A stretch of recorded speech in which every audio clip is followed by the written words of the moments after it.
우리가 어떤 상황에서도 감사할 수 있고 행복할 수 있는 이유 있습니다. 예수님의 십자가의 은혜를 생각하면 감사하지 못할 게 없습니다. 그렇지 않나요? 예수님의 십자가의 은혜를 생각하면 행복하지 않을 이유가 없습니다. 옆에 분하고 이렇게 인사하시기 바랍니다. 행복하세요. 행복하세요. 행복하시기 바랍니다. 영국양 기자가 유명한 극작가인 버나드 쇼를 찾아와서 이런 질문을 했답니다. 세상의 모든 책들이 불타 없어진다고 해도 꼭 남아 있어야 될 책이 있다면, 한 권의 책이 있다면 어떤 책입니까? 그 질문에 버나드 쇼는 이렇게 대답했답니다. 성경 중에서 욥기서가 꼭 필요합니다. 왜냐하면 욥은 말할 수 없는 고난과 역경 가운데서도 감사를 잃지 않은 사람이기 때문이며, 그의 감사는 믿음 있는 자만이 드릴 수 있는 감사이기 때문입니다. 욥의 고난, 상상을 초월하는 고난입니다. 재산을 다 잃는 정도로 끝나지가 않았어요. 자녀들까지 다 잃습니다. 뿐만 아니라 건강도 잃고 나중에는 아내도 배반합니다. 더 기가 막힐 일은 이 모든 일이 자신의 잘못이 아니었어요. 조금도 자신의 잘못이 아니었습니다. 이 정도가 되면 보통 사람은 어떻게 될까요? 자포자기합니다. 절망합니다. 그리고 차라리 죽는 것이 낫다고 생각하는 것이 일반적인 생각일 것입니다. 그러나 욥은 그런 상황 가운데서도 전혀 다른 태도, 전혀 다른 자세를 가집니다. 욥기 1장 21절, 22절을 살펴보면 욥의 자세를 잘 설명합니다. 이르되 내가 모태에서 알몸으로 나왔은즉 또한 알몸으로 그리로 돌아가올지라. 주시니도 여호와시오 거두시니도 여호와시니 여호와의 이름이 찬송을 받으실지어다 하고, 이 모든 일에 욥이 범죄하지 아니하고 하나님을 향하여 원망하지 아니하니라. 보통 감사가 아니에요. 아무나 할 수 있는 감사가 아닙니다. 감사는커녕 원망 중에서도 이런 원망이 없을 그런 상황인데도 욥은 범죄하지 아니하고 하나님을 향하여 원망하지 아니했다 기록합니다. 그 앞에 부분에 이렇게 말합니다. 욥이 일어나 겉옷을 찢고 머리털을 밀고 가슴에 아픈을 표면합니다.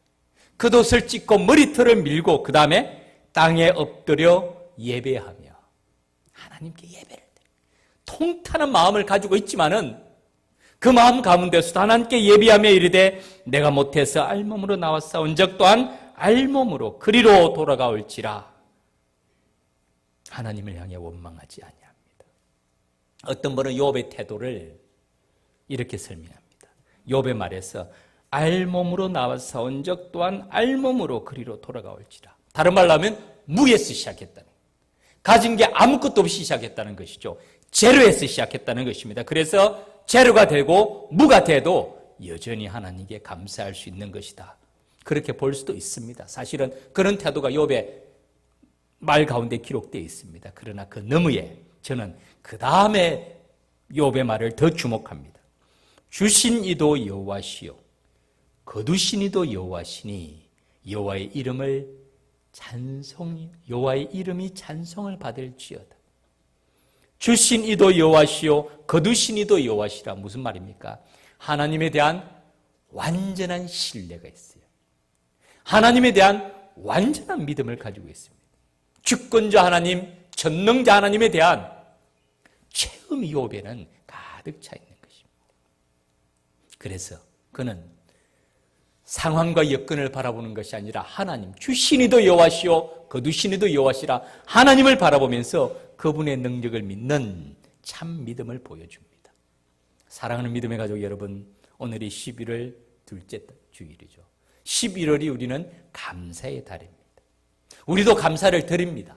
어떤 감사를 드립니까? 대부분 하나님이 주신 축복과 환경에 대한 감사입니다. 이것도 좋은 감사의 조건입니다. 그러나 주신 축복과 은혜에 대한 감사를 드릴 뿐만 아니라 하나님께 대한 전적인 신뢰 가운데서도 주신 이도 여호와시요 거두신 이도 여호와시라는 믿음 가운데 드리는 감사는 차원이 다른 감사죠. 차원이 다른 감사예요. 오늘 말씀의 제목이 믿음으로 드리는 감사입니다. 감사를 드리는데 환경으로 주신 축복이 아니라 믿음으로 드리는 감사를 말합니다. 무엇이 믿음으로 드리는 감사입니까? 오늘 본문 말씀은 이스라엘의 3대 절기 중에 하나인 초막절에 관한 말씀입니다. 오늘 본문 앞에는 6월절과 7.7절에 관한 말씀이 기록이 되어 있습니다. 제가 주부에 이스라엘 백성들의 3대 절기를 요약해놨습니다. 6월절, 패스오버라고 말하죠. 다른 말로 무교절이라고도 말합니다. 이스라엘 백성들이 애굽에서의 노예 해방을 기념하는 절기입니다. 그래서 누룩이 없는 무교병을 먹습니다. 그 다음에 7.7절은 7분의 7일이 지납니다. 그래서 49일, 오순절이라고 말합니다. 다른 말로 하면 맥추절입니다. 보리, 밀, 수확에 대한 감사의 절기가 7.7절이고요. 오늘 본문의 말씀은 초막절, 태버나클 데이. 이 말은요, 초막을 짓고 한 주간 동안 지내는 기간을 말합니다. 광야 생활에 대한 감사, 장막절, 수장절 또는 추수감사에 대한 절기가 초막절의 절기입니다. 하나님께서 왜 이스라엘 백성들에게 이 세 가지 절기를 지키라라고 말씀하실까요? 너희 가운데 모든 남자는 1년에 3번 곧 무교절, 7.7절, 초막절에 내 하나님 여호와께서 택하신 곳에서 장소를 지정해 줍니다. 여호와를 배우라. 왜 이 세 가지 절기를 지키라고 말할까요? 이 세 가지 절기는 이스라엘 역사와 밀접한 관계가 되어 있습니다. 6월절, 출애굽의 역사죠. 7.7절, 광야 생활에 대한 역사, 수학에 대한 역사, 초막절도 그 당시에 하나님의 인도하심에 대한 감사의 기억이 목적입니다.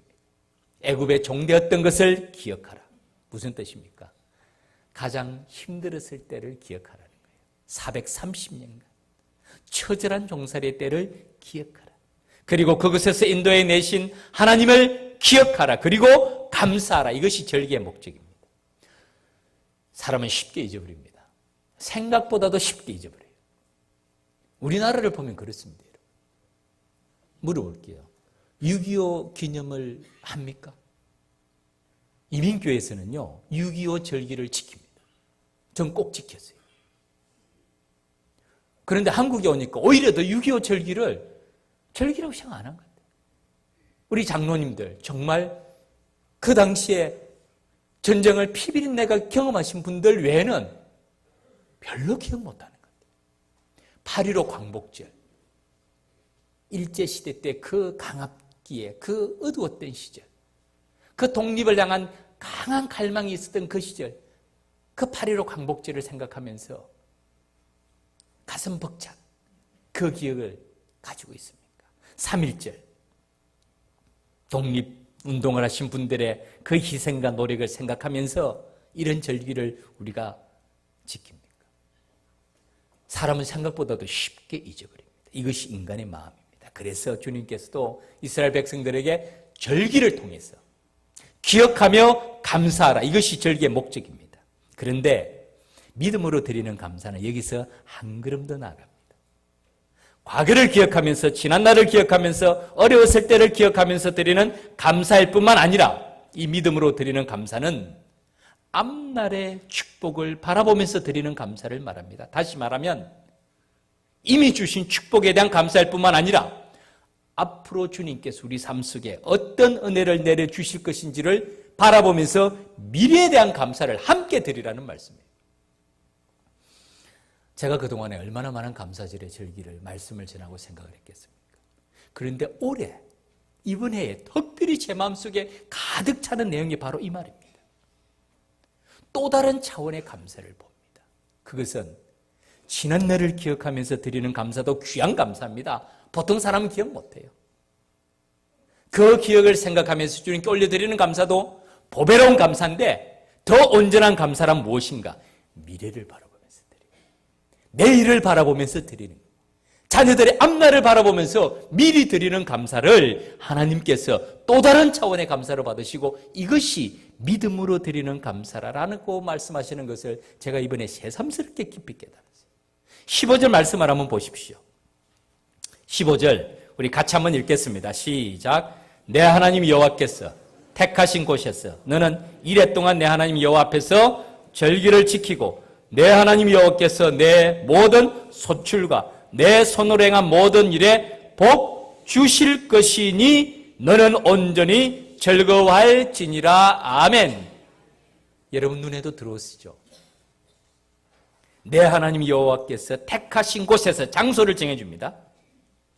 너는 이레 동안 기간을 정해줍니다. 내 하나님 여호와 앞에서 절기를 지키고 그 다음에 말씀을 보십시오.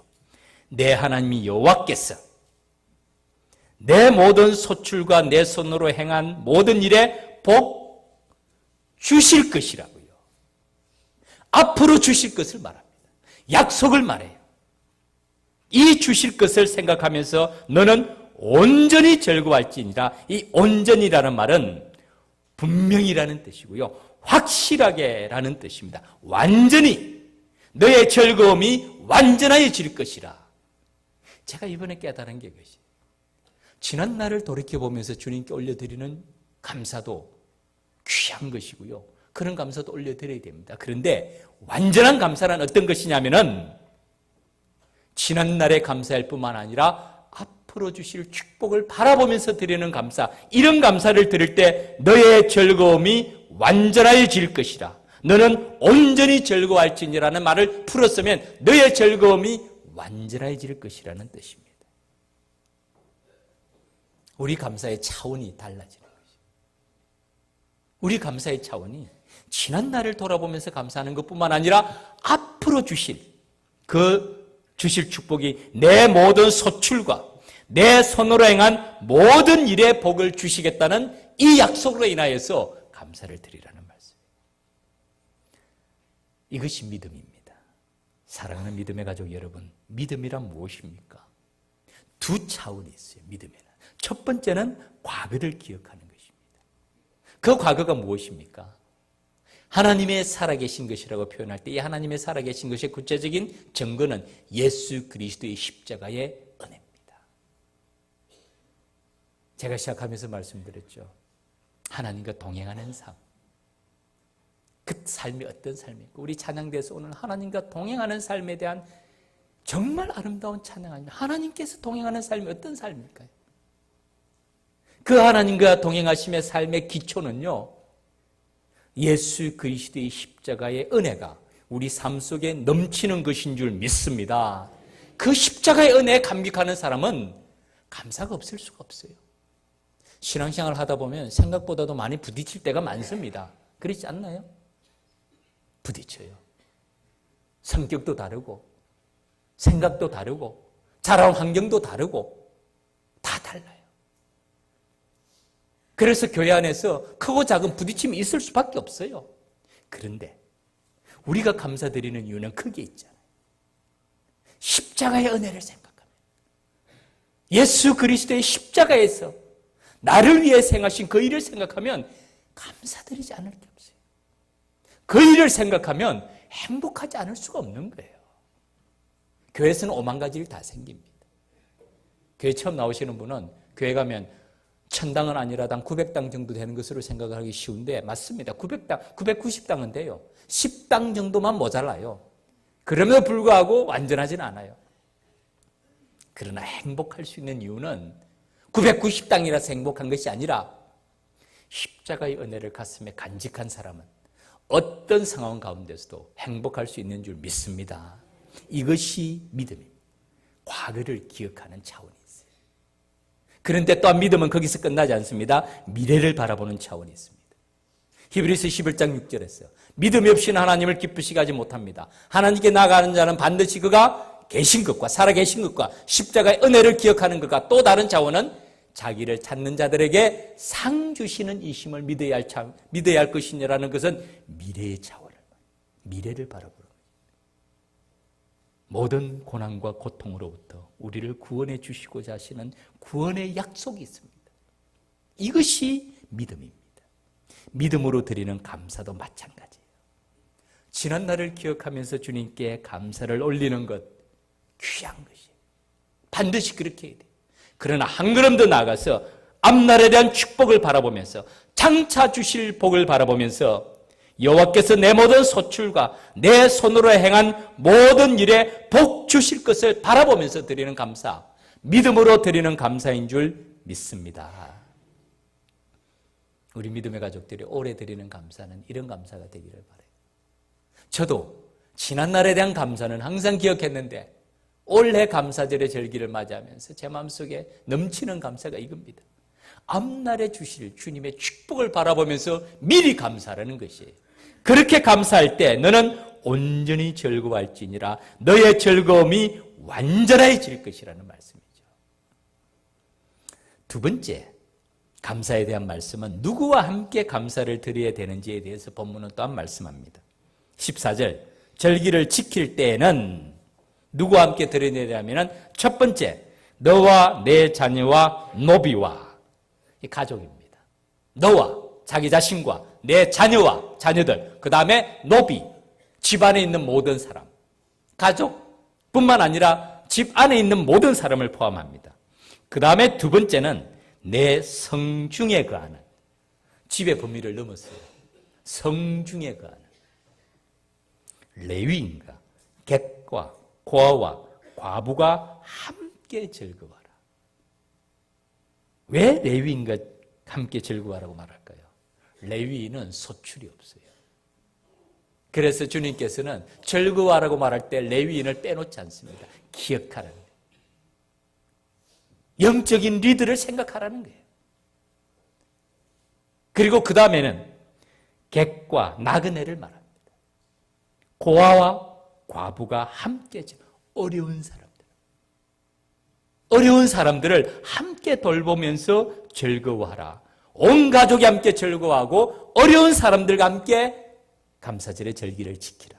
이것이 누구와 함께 감사를 드려야 되는가에 대한 주님의 명백한 말씀이에요. 추수감사절 절기는 사실은 초막절의 절기를 기초로 하지만은 청교도의 유산입니다. 미국에 처음 정착한 퓨리탄들이 대서양을 건너면서 거의 반이 죽지 않습니까? 도착한 사람도 혹독한 겨울을 보냅니다. 거의 반이 또 죽습니다.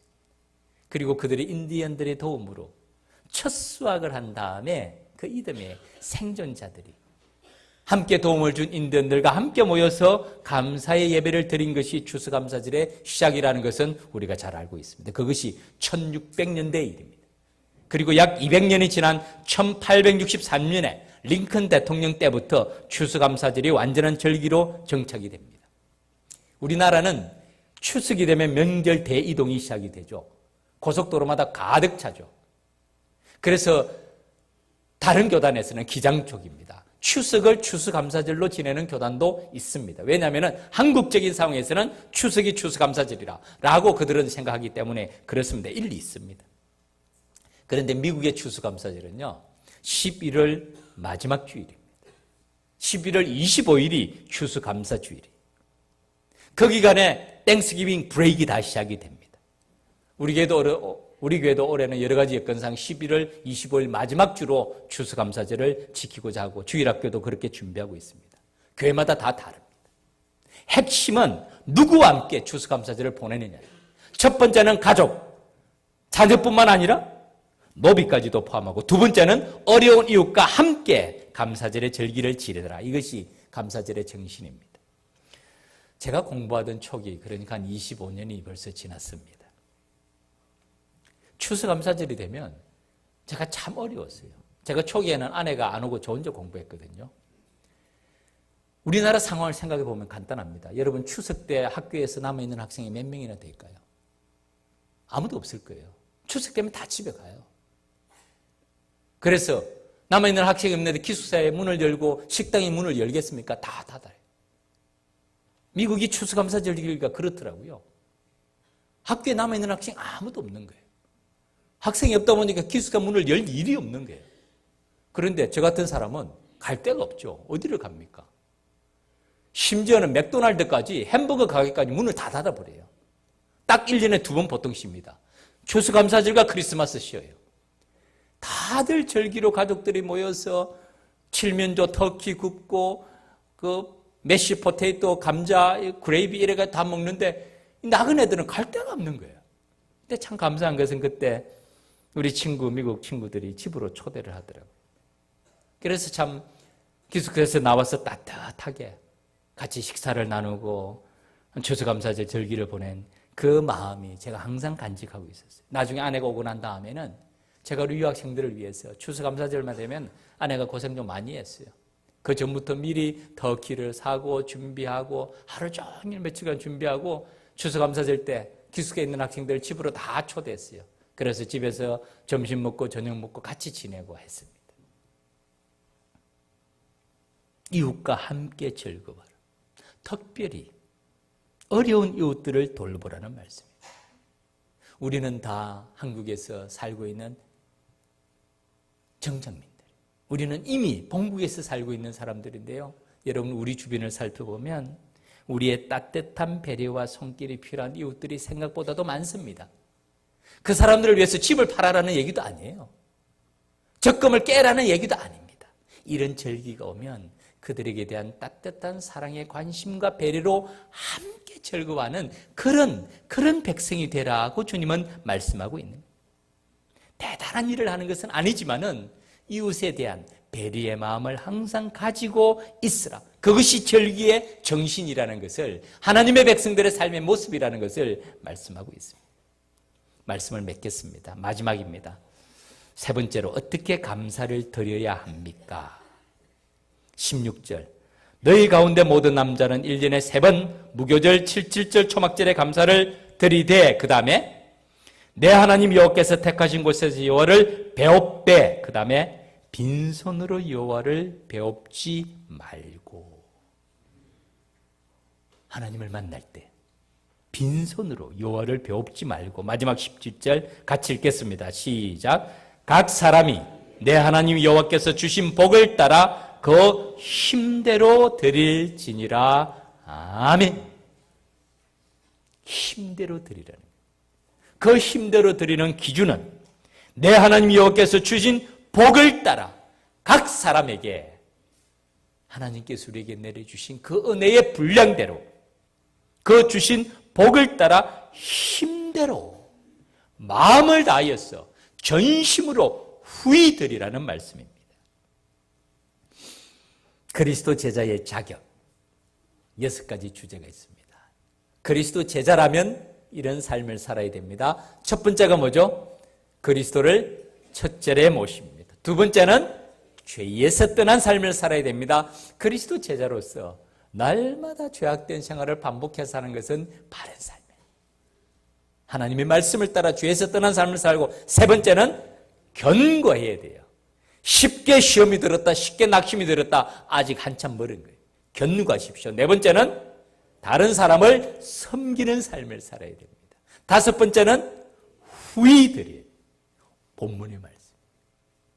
절기 때 여호와를 배울 때 빈손으로 배웁지 말고 각 사람이 내 하나님 여호와께서 주신 복을 따라 힘대로 드릴지어다. 마지막 6번째가 세계 비전. 후히 드릴 것에 대한 말씀이 2구절 있죠. 잠언 3장 9절 10절. 내 재물과 내 소산물의 처음 익은 열매로 여호와를 공경하라. 하나님을 공경하는 방법은 내 재물과 내 소산물의 처음 익은 것, 가장 좋은 것, 가장 귀한 것, 소산물의 대표를 말합니다. 여호와를 공경하라. 그리하면 어떻게 된다고요? 내 창고가 가득히 차고 내 포도즙틀에 새 포도즙이 넘치리라. 하나님의 약속의 말씀. 하나님의 약속의 말씀입니다. 고린도서 9장 6절 말씀은 뿌리는 비유를 합니다. 하나님께 드리는 것은 버리는 것이 아니라 뿌리는 것이라는 것을 말씀하고 있습니다. 고린도서 9장 6절 7절 같이 읽겠습니다. 시작. 이것이 곧 적게 심는 자는 적게 거두고 많이 심는 자는 많이 거둔다는 말이로다. 각각 그 마음에 정한 대로 할 것이요 인색함으로라. 억지로 하지 말지니 하나님은 절겨내는 자를 사랑하시느니라. 아멘. 어떤 자를 사랑하신다고요? 절겨내는 자, 후히 드릴 것, 힘써 드릴 것, 여호와께서 주신 복을 따라 그 힘대로 드리는, 절겨내는 자를 사랑하시는데, 하나님께 드리는 것은 버리는 것이 아니라 뿌리는 것이라고. 적게 심는 자는 적게 거두고 많이 심는 자는 많이 거두게 된다는 것이죠. 그리고 그 마음의 기쁨으로 하나님께 드리라. 제가 이 말씀을 전하면서 그런 말씀을 드렸죠. 후히 드리는 것은요, 믿음 있는 자만이 건너는 다리입니다. 하나님께 드리는 것은 버리는 것, 마이너스가 아니고 이것은 뿌리는 것이고 플러스라는 생각을 갖는 것은 믿음 있는 자만이 할 수 있어요. 사랑하는 믿음의 가족 여러분, 올해 추수감사 예배를 어떻게 드릴까요? 말씀드린 대로 다음 주 25일이 추수감사 절기입니다. 어떻게 드릴까요? 오늘이 벌써 추수감사 주일이야? 감사 어떻게 하지? 이렇게 드릴까요? 아니면 올 한 해 지난 삶에 대한 감사와 감격 가운데 드릴 뿐만 아니라 앞으로 주실 은혜를 바라보면서, 미리 주실 은혜를 바라보면서, 미래에 대한 축복을 바라보면서 주님께 감사를 올려드려야 되지 않겠습니까? 이것이 믿음으로 드리는 감사고, 이런 감사가 하나님을 감동케 하는 감사인 줄 믿습니다. 제가 한 분의 글을 인용하고 말씀을 마칠게요. 이분이 이 감사에 대해서 이런 글을 썼어요. 감사를 하면 세 가지 축복이 따라옵니다. 첫 번째는 물질의 축복입니다. 물질이 마르지 않는 축복을 받게 됩니다. 두 번째는 마음의 축복이에요. 넉넉하고 여유 있는 마음의 축복을 받게 됩니다. 그리고 세 번째는 능력입니다. 하나님의 능력을 공급받게 됩니다. 그 다음에 글이요, 감사만 잘해도 돈으로 살 수 없는 귀중한 복을 누리게 됩니다. 그래서 우리는 작은 것에도 아주 감사하며 살아야 합니다. 만약 작은 것에 감사하지 않으면 큰 것에도 감사하지 않습니다. 감사하지 않으면 메마른 나뭇가지처럼 삶이 말라붙어 버립니다. 그 다음에 마지막 부분, 감사는 믿음의 온도계입니다. 감사는 믿음의 척도입니다. 감사는 영적 건강의 좌표입니다. 사랑하는 믿음의 가족 여러분, 십자가의 은혜를 생각하면 감사하지 않을 것이 없습니다. 십자가의 은혜를 생각하면 행복하지 않을 수가 없습니다. 이런 믿음으로 지난날 베풀어 주신 주님의 은혜에 감사할 뿐만 아니라 앞으로 베풀어 주실 주님의 약속의 축복을 바라보면서 믿음으로 감사를 올려드리는 이번 추수감사절의 절기가 되기를 주님의 이름으로 축원합니다. 기도드리겠습니다.